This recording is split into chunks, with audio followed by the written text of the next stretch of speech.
um balanço aí do seu cargo, né, enquanto senadora, responder algumas perguntinhas que a gente já começa já fazendo, viu, senadora? Aqui comigo André Santiago também vai participar, Mário Flávio, e seja bem-vinda, bom dia. Bom dia, Renata, bom dia, Mário, bom dia, André. Bom dia. Bom dia a todos que nos acompanham pelas redes da Rádio Cidade. É um prazer grande para mim estar mais uma vez aqui em Caruaru. O povo do gabinete já estava mangando. Você vive em Caruaru. Primeiro, Caruaru é perto. Segundo, é uma cidade muito importante para nós, não é? Tem política na veia e o momento conjuntural é super estratégico. Então, para mim é um prazer e agradeço muito a vocês o convite para estar aqui nessa manhã cidade. Olha, senadora, o assunto, na verdade são vários assuntos, porque como o Mário Flávio gosta de dizer, a política é muito dinâmica, então é uma eterna novela, sempre tem um capítulo novo. Mas o assunto de hoje... ninguém morre. De ontem para hoje, é o DPVAT, senadora. E agora é ex-PVAT. Ex-PVAT, Vamos falar um pouquinho sobre ele, tá de volta. A gente, quando vê o nome imposto, né? Imposto já está dizendo, né? Tem que. Aí vocês, né? Uma parte está dizendo que vai ser bom, outra parte está dizendo que não vai. O que a senhora tem a dizer? Porque foi aprovado, né? Falta o presidente dar a canetada. Foi aprovado até por uma maioria significativa. Na Comissão de Justiça foi até mais apertado. Na Comissão de Justiça nós ganhamos com a diferença de 4 ou 5 votos. Mas tem uma coisa importante nesse projeto de lei, é que ele foi exaustivamente debatido. Na Comissão de Justiça ele foi muito debatido, no Senado também. Nós precisávamos ter um nível de negociação, um nível de acordo muito importante, não só porque é um imposto, mas pelas modificações que ele trouxe. Uma das modificações é o valor, que é menor. Eram 100 e 200 reais, passou a ser 50 e 60 reais. Moto e carro, esse valor? É equitativo. Que é o seguro dos acidentes, tá, gente? A segunda questão é que o fundo que prestava atendimento e serviços aos acidentados se esgotou. Porque o governo passado tinha umas coisas muito engraçadas, né? Ele fazia diletantismo com a vida das pessoas. Não vou acabar com o imposto. É claro que todo mundo acha bom. E é por isso que a nossa reforma tributária quer fazer uma inversão dessa lógica. Botar o rico, né, no imposto de renda e o pobre no orçamento. Essa inversão de valores e de concepção do que é um arcabouço fiscal, inclusive, mexe com tudo. Então, a vinda o retorno, vamos dizer assim, do DPVAT, que agora é ex-PVAT, teve outras conotações. Uma delas foi essa. A segunda foi o processo, exaustivo processo de debate. Não foi só a base do governo Lula, nós negociamos também com os setores da oposição. E o terceiro é a cobertura. Por exemplo, acidente de moto hoje é uma questão de saúde pública, eu diria. Né? Porque parece que... O hospital regional aqui é um caos com essa história. Porque é longo o processo de recuperação. Quando é cirúrgico, tem que se fazer a cirurgia e depois todo o processo de fisioterapia. E quando não morre, né? Senão quando muitas não vezes morre. São os chefes de família. Exatamente. E aí então, fica todo mundo desassistido. Quem é que vai acolher? E muitos são acidentes de trabalho. Porque muitos estão naquela loucura dos aplicativos, naquela loucura dos Uber, de atendimento, de entregas. Ele foi a cobertura foi estendida também, chegando inclusive a apoio funerário, infelizmente, porque é como você diz, muitos desses casos são casos de morte, não é? Então isso se inclui em um contexto mais amplo de atendimento às pessoas que mais precisam e também da própria reforma que está aí por ser regularizada. Nós estamos num processo de resgate, de recuperação, de um orçamento mais aberto, mais transparente, e entra nesse processo aí. Aí dessa questão do DPVAT, senadora, o valor deve custar R$50, né? O último ano que o tributo esteve vigente foi R$ 5,23? Não acho não que foi isso não. O último, ele foi extinto em 21, não era R$100? R$100. Era. Eu acho que era R$100 mesmo. Era. Perfeito. Ou 100 ou 200, eu creio. R$5 não era dia, não. Deus, nem no pipoca. Não era não. Não, pipoca mesmo não. É. Tá complicado. Ô, senadora, aí a oposição fica batendo na questão, né? Olhe, tá vendo aí, o governo cria imposto, Bolsonaro desativou, Lula cria imposto. Como é que vocês rebatem, então, essa informação? Com essa resposta que eu dei. Vai ser benéfico ao pessoal que está sentado de moto? A todos. Ficou desamparado, seria isso? Exatamente. Tem uma conotação que eu diria de compartilhamento, né? Compartilhar responsabilidades com todos.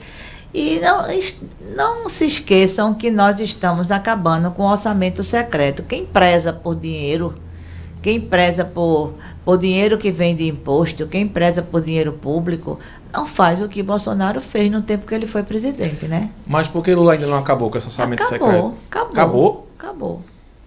Mas não é agora com a emenda do relator o nome? Não, essas emendas são emendas de comissão, que elas são abertas para todos os senadores. Por exemplo, a Comissão de Educação, ela recebeu 7 milhões de emenda.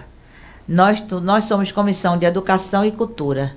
Nós encaminhamos 5 milhões para a educação e 2 milhões para a cultura.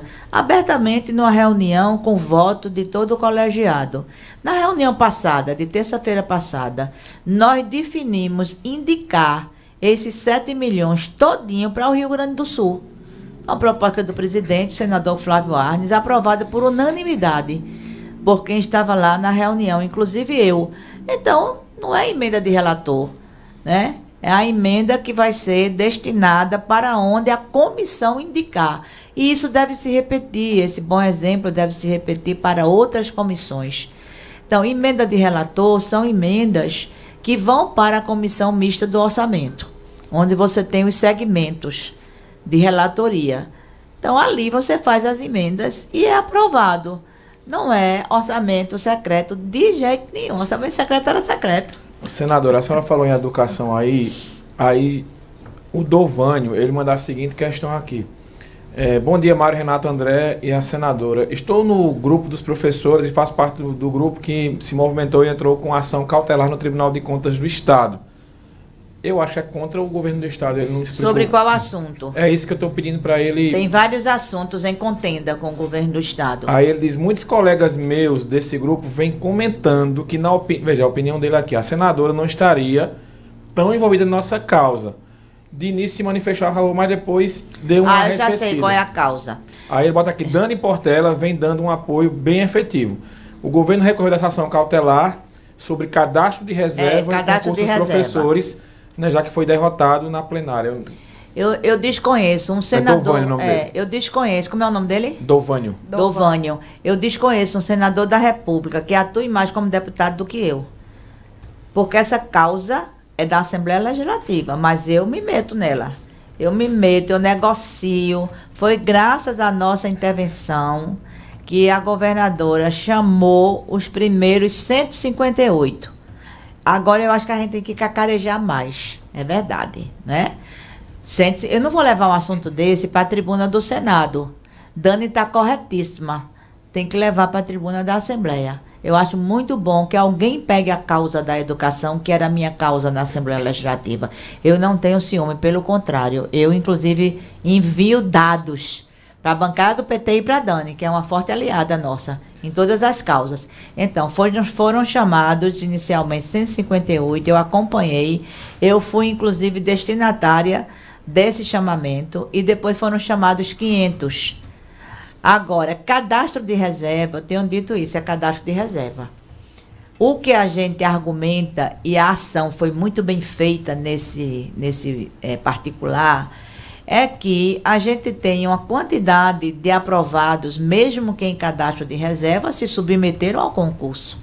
Não passaram nas vagas iniciais, mas estão ali, disponíveis e com capacidade atestada pelo concurso. Uhum. É porque tem um número muito grande de contratos temporários.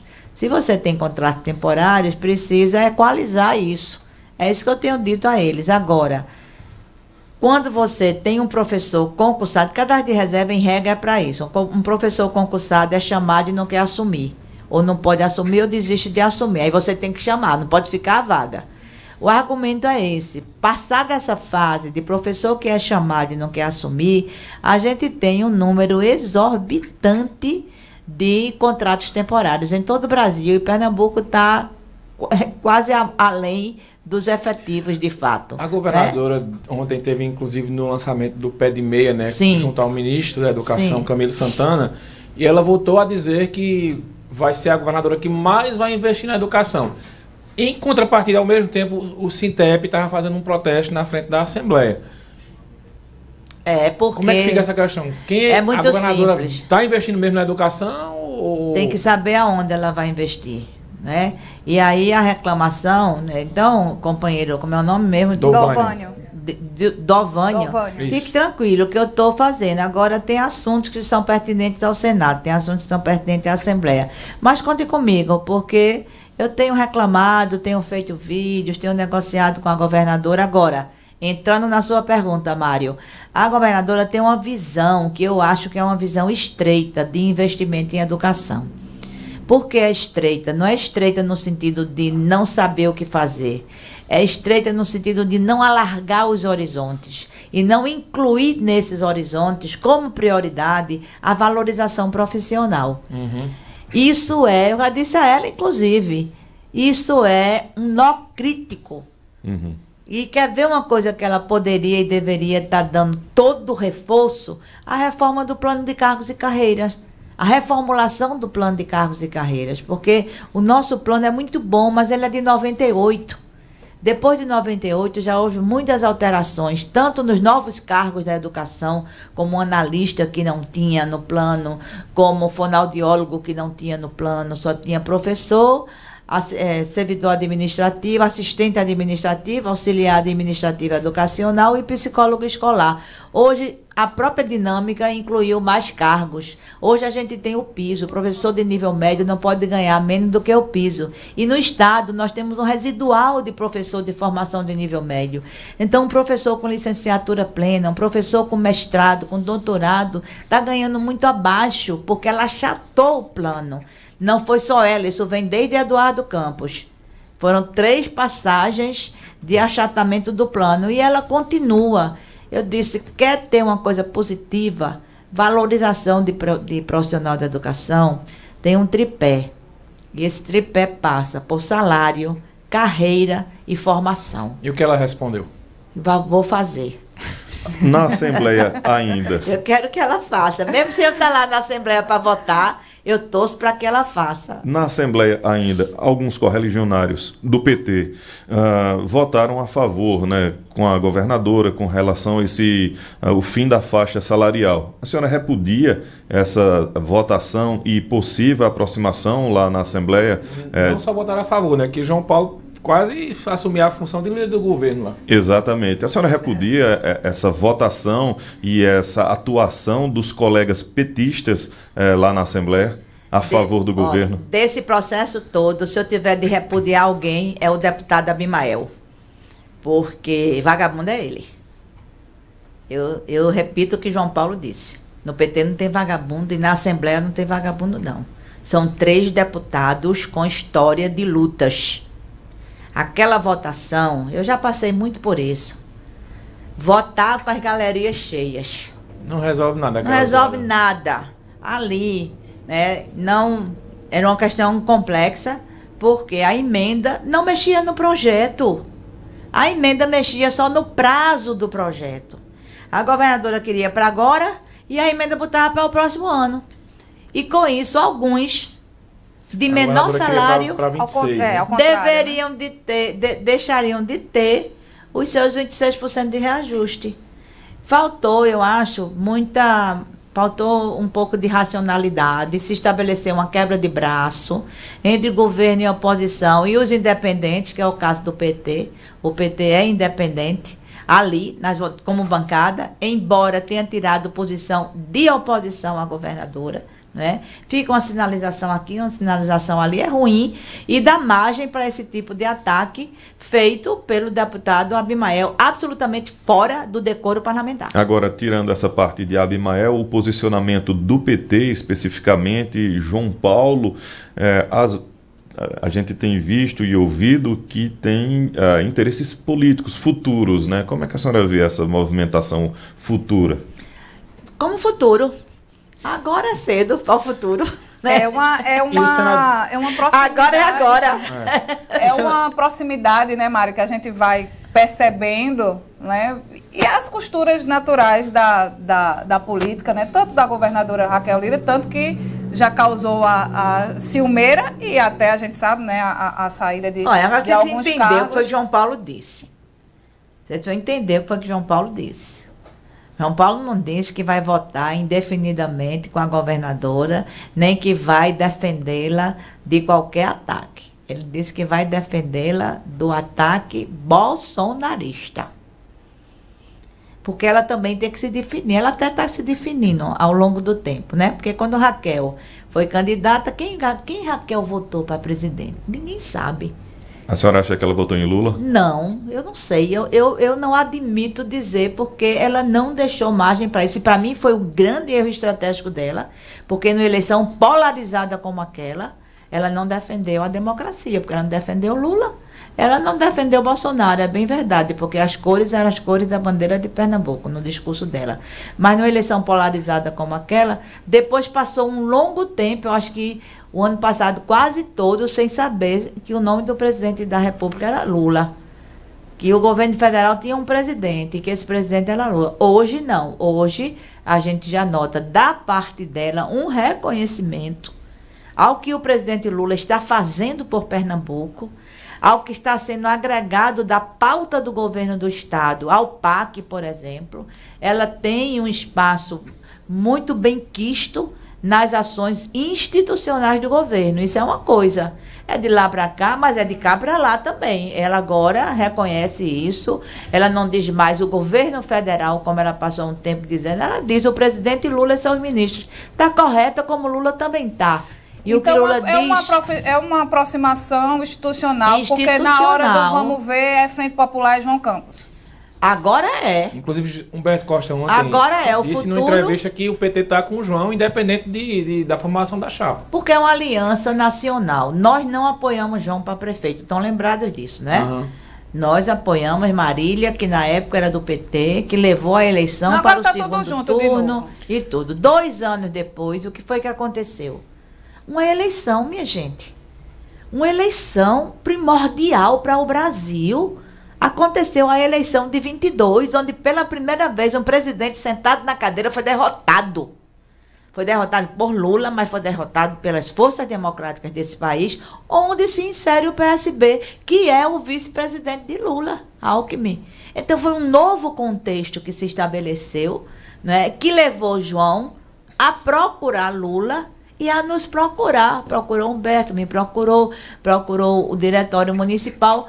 A ida do PT para a base de João Campos foi muito debatida, muito debatida. Agora estamos num processo de reeleição onde o PT está reivindicando a vice. Eu não quero debater essa questão aqui, nem pelos jornais, porque essa questão está na mão de Lula. Não é pouca coisa. O PT Nacional, que tem o seu debate no grupo de trabalho eleitoral, respeitando as decisões municipais. O diretório municipal definiu pela aliança com João. Agora veja, se Humberto Costa vem e fala... O PT Nacional definiu que 5 municípios, 5 capitais, vão passar pelo crivo do PT Nacional e de Lula. Uma dessas capitais é Recife. Tem o pleito da vice. Precipitado, qualquer pessoa, inclusive o meu querido senador, que divide comigo muitas avaliações, Humberto Costa, dizer que o PT ficará com João independente da vice. Por quê? Porque o debate da vice não se esgotou. Eu já disse isso lá atrás, só um tsunami fará com que nós saiamos dessa aliança com João. Só um tsunami. Então os lulistas apaixonados por Raquel... Não sei que tem lulista apaixonado por Raquel, não. Tem, aqui em Caruaru tem um senadora, bocado. tem um monte, viu? É mesmo? Tem um monte. Mas a política com paixão, ela não deve remeter a paixão para uma pessoa, ela deve remeter a paixão para a política. Mas cada vez mais... Política com paixão, assim, por pessoa, senadora, não dá muito certo, essa não. é a realidade o perfil mudou. As pessoas, tem, claro, as pessoas que entendem... Eu mesmo sou apaixonada pela política. Entendem a importância da ideologia, da linha de pensamento, dos planos de governo, mas uma boa parte da população é apaixonada por olhar. Olhou para você, olhou no olho. Será que eu tenho alguns apaixonados aí? Sentiu confiança. Eu vou aferir isso. Sentiu confiança, é a bola da vez. Pode ser vermelho, pode ser verde e amarelo, pode ser o que for. É a confiança no político. O quem ele vota, mas quem olha, votar, Renata, o que ele faz, em relação a Raquel... É o pano sempre pronto para ser passado. Mas em relação a Raquel, a gente tem que lembrar que o partido dela é um partido de oposição ao governo Lula. Inclusive bateu essa semana numa nota no filho do presidente e no próprio Lula. Exatamente. Mas ela está bem relacionada com o presidente institucionalmente Lula, tá. Né? O prefeito de Caruaru, Rodrigo Pinheiro, inclusive trouxe umas coisinhas do governo federal para São João de Caruaru. Trouxe, eu também. Sabe quanto eu amigo. botei de emenda para Caruaru de 2023 para cá? 1.700.000. Nessa visita de Rodrigo Pinheiro agora sobre... Não foi sobre emenda, não. Ele foi... Sobre São João, entregar uns convites e tal. Sim. Fazer convites. Né? Ele fez para vários gabinetes. Foi no meu, foi no de Humberto, foi no de Mendonça, foi no de Lula. Eu acho que ele está correto. Eu acho que ele está correto. Ele foi entregar o convite, disse que Humberto já tinha marcado um dia, eu vou ver se marco no mesmo dia. Fala em Humberto, senadora. Essa fala dele, há quem diga que ele está pleiteando a vaga de senador em 26. Olha, na chapa de João. Humberto é o nosso nome majoritário para 26. Isso aí não tenha dúvidas. Eu não acredito que tenhamos disputa. Eu não antevejo nenhuma disputa. Como você disse que a política é muito dinâmica, o que é hoje não é amanhã, mas o nome do PT para 26 é Humberto Costa. Eu, particularmente, já disse isso a ele. E direi a ele na frente de Lula, quando tivermos a próxima reunião que Lula chamou. Lula marcou uma reunião, não aconteceu essa terça, por conta da crise do Rio Grande do Sul. A gente teve que parar tudo, para colocar todas as nossas energias em ver como era que a gente podia ajudar e tal. Nem forçamos a acontecer essa reunião. Eu viajei quarta, Humberto também, e aí ficou para a próxima semana. Eu vou fazer questão, André, de dizer isso a Humberto na frente de Lula, para dissipar qualquer dúvida em relação à nossa posição. É o nome majoritário. Para quê? O contexto vai dizer. Pode ser para senador, pode ser também para governador, né? Ou não. Porque todo mundo está dizendo que João vai ser governador. Será? A senhora acha que ele pode ir para a presidência? Rapaz, tu estás olhando 2030, né? O vice de Lula. Olha, já parecia um apaixonado pela senhora aqui. Passinho de cada vez, né? Pois é. Sobre a questão anterior que Renata falou, já recebi uma mensagem aqui. Olha, eu sou apaixonado pela Tereza Leitão. Tá vendo aí, senadora? Já mandou aqui. A paixão existe, a paixão está no ar. Olha, tem umas mensagens aqui. Bom dia, senadora.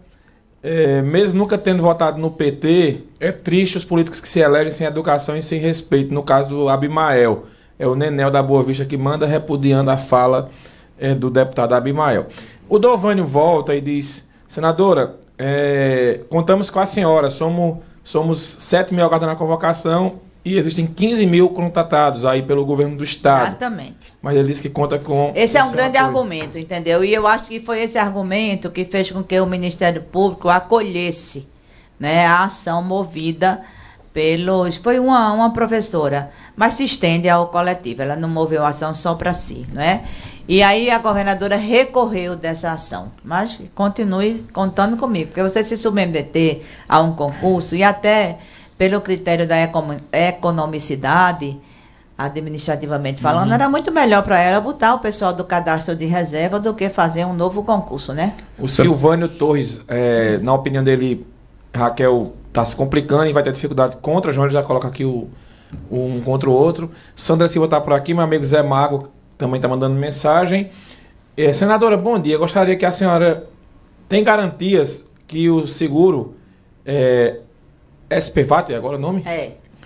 Ele vai ser repassado para os motoristas mesmo que precisarem, pois em 2012 minha esposa foi atropelada por um caminhão. Ela estava de moto indo trabalhar no presídio de adolescentes. Não é presídio, né? Mas enfim, estou lendo aqui a mensagem a íntegra. Porém, na época ela trabalhava como ASB. A empresa responsável pelo DPVAT na época ficou jogando para o município jogando para a empresa. Um jogando para o outro. Minha esposa está doente até hoje da coluna. É o Alex Alves que manda essa mensagem aqui. Pergunta, ele fala aí das garantias que esse é um dos pontos que é a fiscalização de toda a aplicação desse recurso. O dinheiro mesmo, que tinha tanto dinheiro lá do DPVAT, foi sumindo sem controle. Então a gente precisa ter controle. Ter controle do recurso, ter controle da aplicação do recurso, ter um conselho que de fato possa fazer com que essas coisas não aconteçam. É como eu disse antes, as sequelas de um acidente, elas perduram muitas vezes pela vida inteira. Né? São sessões e mais sessões de fisioterapia, são aparelhos que você usa e depois você muda para outros. Né? E sequela desse tipo precisa de um atendimento contínuo e talvez até permanente. Fisioterapia correta. Às vezes até a demora na operação... Exatamente. Agrava o quadro. Inclusive, o DPVAT vai trazer 15 bilhões, né, para o governo antecipado. Como é que vai ser esse dinheiro? Dessa forma que eu estou falando mesmo. Para o governo? Para o governo antecipado, o governo fica com aquilo reservado. Esse não é o dinheiro que vai se fazer bamburim desse dinheiro. Ele sai para o destino certo, para o destino onde ele estiver determinado. As pessoas dizem, muito dinheiro. O governo vai fazer o quê com esse dinheiro? Sempre tem essa especulação que eu acho que é natural, desde que não se vá logo pela maldade. É a gente ter no Brasil, e isso eu não falo somente em questão desse imposto, eu falo de um todo, os mecanismos de controle. Aí quando a gente tem mecanismo de controle bem aperfeiçoado, aí as pessoas reclamam, tudo o PT agora quer regular. Regular faz parte da democracia. Senão cada um faz o que quer, né?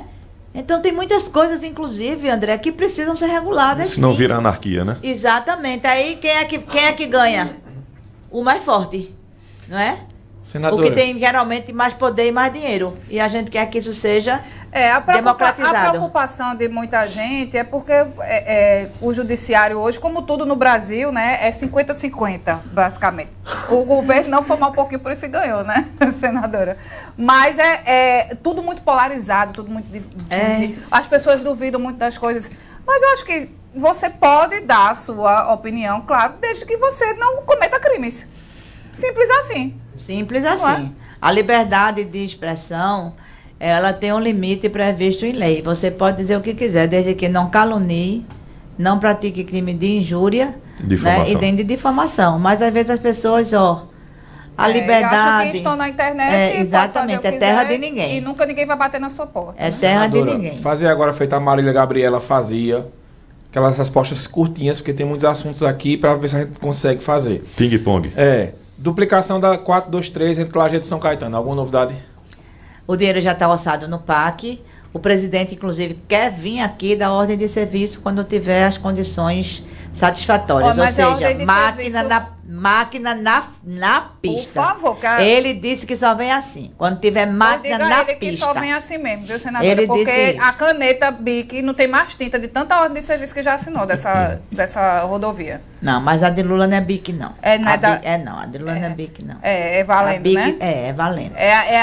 A canetada saindo e a máquina... Não, ele disse, eu quero ir. Pronto. Mas eu quero ir com máquina na pista. Pode diga a ele, 50 mil famílias beneficiadas com Bolsa Família no estado.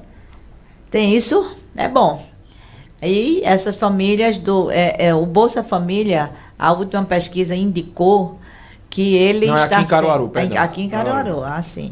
Ele indicou que isso está sendo responsável por reduzir a pobreza na mais estratégica fase de uma pessoa que é na primeira infância.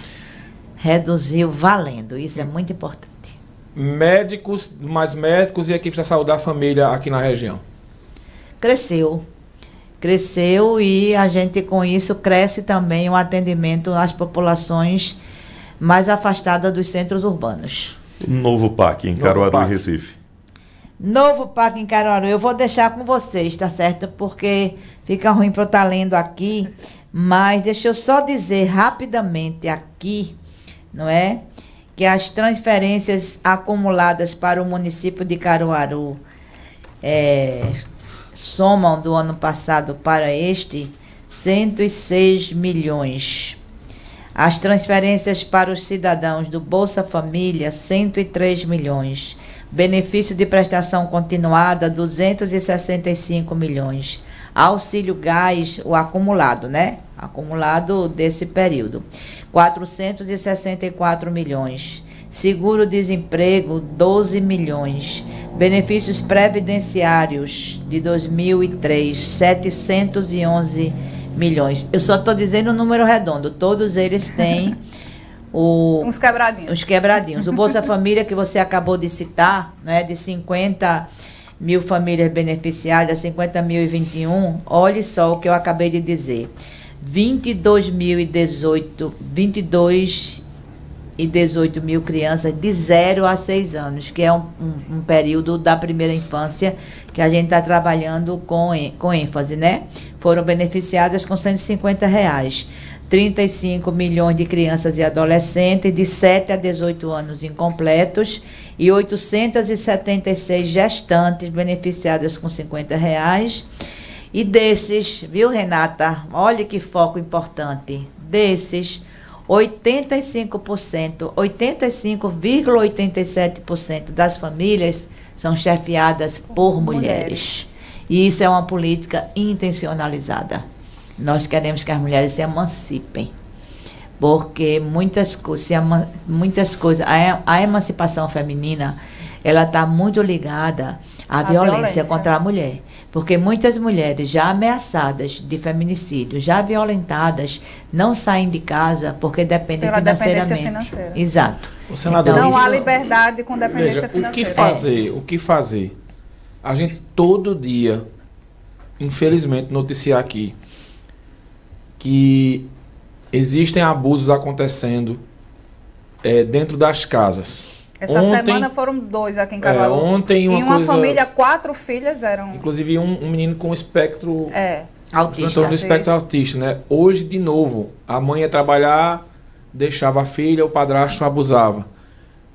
E isso me dá uma angústia muito grande. Todo dia, até de novo essa história. E fora os abusos que não são denunciados. E assim, como é que a gente acaba com isso, pelo amor de Deus? O que a gente fala muito aqui na Rádio Cidade, e os nossos ouvintes assim são muito parceiros nossos, né? A gente tem uma relação de amizade mesmo com os nossos ouvintes. E o que eu bato muito na tecla aqui é que parem de politizar esse assunto. A gente só passa por uma mudança radical nisso com a educação sexual. E a educação sexual não é ensinando a criança e a adolescente a ter relação sexual, porque isso vai acontecer com todo mundo um dia. Mas é se conhecer, né? É saber o toque quando não é aprovado. Carinhoso. Né? E o pior disso tudo é que essas relações são de afetividade, porque quem pratica esses abusos são pessoas de confiança dessas crianças. Crianças que estão, repito, de pijama nas suas camas, onde deveria ser o lugar mais seguro do mundo. Como a gente dizer que esse assunto não é questão de você votar em A ou em B? É uma coisa muito séria, porque é sequelas para o resto da vida. Aquilo vai influenciar em tudo na vida daquele ser humano, até o dia que ele fechar os olhos nessa terra. É realmente muito cruel. Muito, muito cruel. Porque você tem a violência praticada contra a mulher, né, de estupro, de ameaças, ameaça psicológica, você tem a violência patrimonial, e são coisas que são caminhos para o feminicídio. O Ministério das Mulheres está muito focado em evitar que se chegue a esse grau de feminicídio, que é a morte, o assassinato da mulher, porque ela é mulher, pelo simples fato dela ser mulher, né? Mas tem todo esse contexto de violências tipificadas, quando a violência é tipificada, ela incorre de ser um crime e de ser um crime passivo de punição. Uma das coisas, Renata, que eu acho é que a impunidade para esses crimes é muito grande.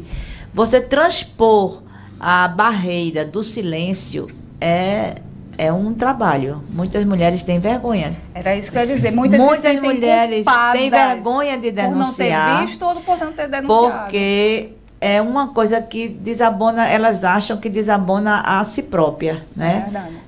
Porque isso aconteceu comigo, né? Então, como é um crime de proximidade, muitas vezes é outro dilema. Eu vou denunciar meu marido, meu companheiro, meu padrasto. Eu não enxerguei isso, eu não né? enxerguei Como é que eu escolhi isso. Então, essa a pessoa, culpabilidade, né? Também, subjetivamente, atua com muita força, né? Por isso que os serviços de atendimento à mulher têm que ser muito bem postos nas administrações. Tem que ter Secretaria da Mulher, tem que ter Conselho da Mulher, tem que ter Delegacia da Mulher. Até quando a mulher chega para denunciar, muitas vezes ela é discriminada. Ah, na hora de botar uma sainha curta, você botou, não foi bem. Dizem isso, a gente tem coisas assim gravadas. Então, a vítima passa a ser a culpada. Então, é um processo cultural também, não é? Que a educação vai resolver. E depois da era desses últimos 4 anos, se criou um conceito bizarro chamado ideologia de gênero, que impede que as escolas tratem a saúde sexual e reprodutiva como norma pedagógica, como ensinamento. Da mesma maneira que você aprende a atravessar uma rua com cuidado para não ser atropelada, porque tem sinal, tem faixas de pedestres, você precisa também, as crianças também precisam... Porque muitos casos exatamente são descobertos pela escola. Pela escola, pelos conselhos tutelares. A escola é uma aliada, porque a professora nota a coisa tão impactante que a conduta, o comportamento da criança muda na escola. Então tem que ter uma cadeia de proteção muito bem azeitada, muito bem articulada. Detalhes, né? Tem que ter atenção a isso, e esses instrumentos e organismos e equipamentos de proteção, tanto a criança e adolescente quanto a mulher, em outra instância, tem que estar postos e tem que ter orçamento para isso, tem que ter recursos, tem que ter pessoas capacitadas, porque isso é secular. E atenção, gente, eleição municipal esse ano, observem esse tipo de tema na proposta dos candidatos de vocês, sabe? Porque muitas vezes só se focam no grande, educação, saúde, segurança, e uns detalhes vão ficando perdidos. Então, questionem, né, os vereadores, né, os candidatos e candidatas a prefeito, porque isso é um assunto muito, mas muito urgente e que precisa ser resolvido e enfrentado. Senadora, para a gente encerrar aqui, só uma última pergunta de política, voltando para a política. Veja, o Breno Borba acaba de anunciar em Bezerros que desistiu da pré-candidatura a prefeito. Eu não acredito. Eu acho que a senhora está sendo passada. Acabei de saber por você. Pronto. Foi mesmo. Acabou de sair no Instagram dele aqui. Ele é do PT. Ele é do PT. Acho que foi até Humberto Costa que anunciou essa pré-candidatura com ele. Foi discutido inicialmente com Humberto, depois ele ampliou. Eu mesmo recebi ele no meu escritório. Aí ele acaba de colocar que é devido à saúde do pai dele, né? O ex-prefeito Marconi Borba, que está com... Que foi do PT também. Do PT também. Marconi, quando foi prefeito pelo PT. Você não pega de surpresa, não tem nem como comentar muito essa história. Tem um plano B do PT ou não? Não sei o que é que ele próprio pode nos ajudar, né? O próprio Breno pode nos ajudar, porque a construção foi tranquila, a construção do nome dele foi muito tranquila. Ele não estava no PT, mas veio para o PT com posicionamento unânime do diretório municipal. Foi aprovado também por unanimidade no diretório estadual, porque ele era uma pessoa pública, tinha que passar pelo diretório estadual. Estava fazendo um arco de alianças bem amplo, né? Para além da federação, ele já contava com o apoio do PSB, né?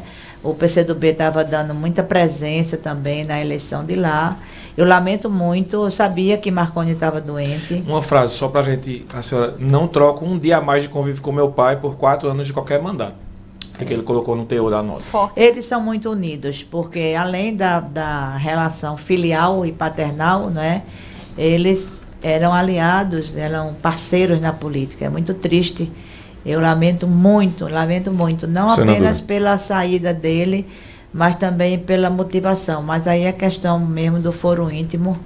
A gente não tem nem o direito de reclamar. Entrar nessa seara, né? Porque é uma seara muito particular, né? Isso. Mário disse a última pergunta, mas eu queria rapidamente essa questão da educação federal, institutos federais e também faculdades federais, universidades federais. A senhora tem alguma informação do ministro da Educação, do próprio presidente Lula, de quando isso pode ser resolvido? Olha, em relação às universidades federais, Pernambuco agora conta com 4, né? A Rural, a Federal, a Univasf e agora a do Agreste. Né? São 4. Estamos tentando uma extensão do campus. Temos a extensão do campus aqui em Caruaru, temos uma extensão em Vitória, estamos pleiteando uma extensão para Sertânia. Né?